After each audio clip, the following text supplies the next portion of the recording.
Assalamualaikum warahmatullahi wabarakatuh. Anak-anak, hari ini kita akan belajar materi lanjutan kemarin. Tema 1 subtema 2 masih tentang kebersamaan dalam keberagaman. Jika kemarin kita belajar tentang bagian-bagian telinga, mari kita mengingat kembali bahwa telinga itu terdiri dari 3 bagian: telinga luar, telinga dalam, dan telinga tengah. Telinga luar memiliki fungsi yaitu untuk menangkap bunyi dari lingkungan untuk kemudian diteruskan ke telinga tengah. Sedangkan telinga luar ini terdiri atas daun telinga ya, yang biasa kita pegang itu namanya daun telinga. Ada lubang telinga, nah itu bisa kalian raba punya kalian. Ada liang telinga. Daun telinga berfungsi mengumpulkan dan menyalakan bunyi, sedangkan lubang tempat maksudnya bunyi, liang untuk meneruskan rangsa bunyi ke gendang telinga. Kemudian telinga tengah fungsinya yaitu mengubah gelombang bunyi yang ditangkap telinga luar menjadi getaran. Bagian-bagian telinga tengah ada gendang telinga yang berfungsi mengubah bunyi menjadi getaran. Ada 3 tulang pendengar yaitu martir, landasan, dan sanggurdi. Fungsinya untuk memperkuat dan menghantar getaran ke saluran telinga yang lebih dalam. Dan yang ketiga ada saluran eustasius yang menghubungkan rongga mulut dengan telinga dan mengatur udara yang masuk. Nah, kemudian yang terakhir ada telinga bagian dalam yang berfungsi untuk mengubah getaran dan dari telinga dalam menjadi impuls listrik dan meneruskannya melalui saraf menuju otak.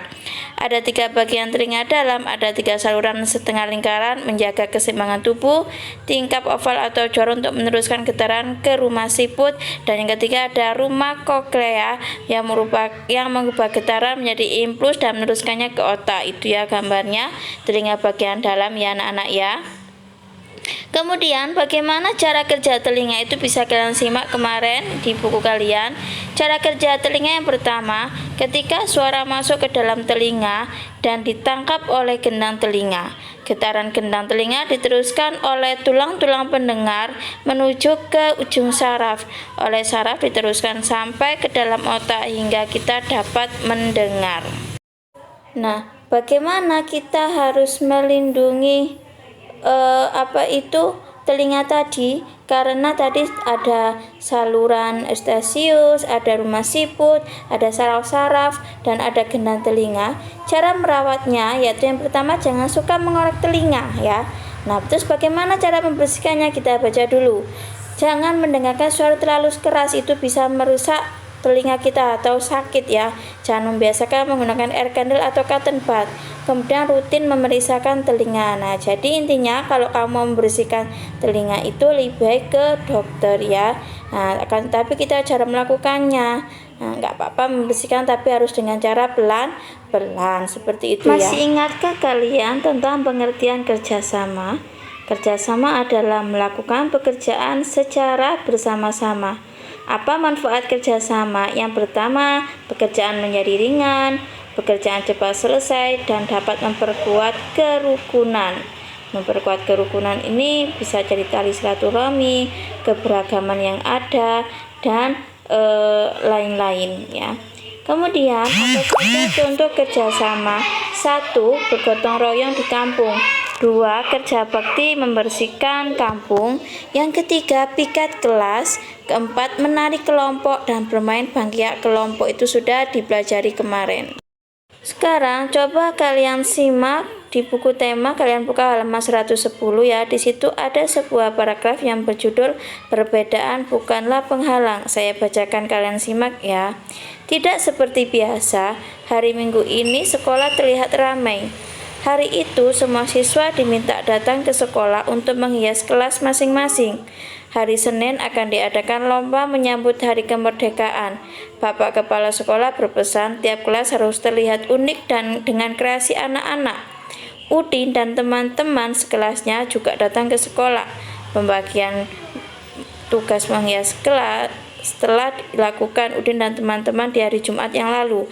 Menghias kelas merupakan tanggung jawab bersama. bacaan ini, kira-kira manakah gagasan pokok dan gagasan pendukung? Mengingat kembali bahwa gagasan pokok adalah sebuah inti dari cerita paragraf tersebut. Nah, sedangkan paragraf itu bisa dilihat dengan adanya tulisan yang menjorok ya, menjorok seperti itu ya anak-anak ya. Ciri dari paragraf. Kira-kira gagasan pokok itu yang mana? Nah, seperti yang sudah dipelajari bahwa gagasan pokok merupakan inti cerita yang mana dia sudah menjelaskan paragraf itu menceritakan apa. Bersifatnya umum, karena umum itu dia akan dijelaskan dengan kalimat pendukung. Nah, gagasan pokok itu biasanya terdapat di kalimat pertama atau kalimat terakhir, bisa juga di tengah-tengah. Akan tetapi kebanyakan berada di kalimat awal atau kalimat terakhir. Nah, kebetulan ini menceritakan Udin menghias kelas dengan temannya ya. Saya garis bawahi ya, menghias kelas merupakan tanggung jawab bersama. Kenapa di situ saya mengatakan itu adalah gagasan pokoknya? Karena dia merupakan inti cerita, bahwa menceritakan Udin itu sedang menghias kelas, tapi Udin tidak sendiri. Nah, kalimat yang tidak digarisbawahi itu adalah kalimat pendukung. Jadi kalimat pendukungnya memang banyak ya, semua kalimat atas tadi ya.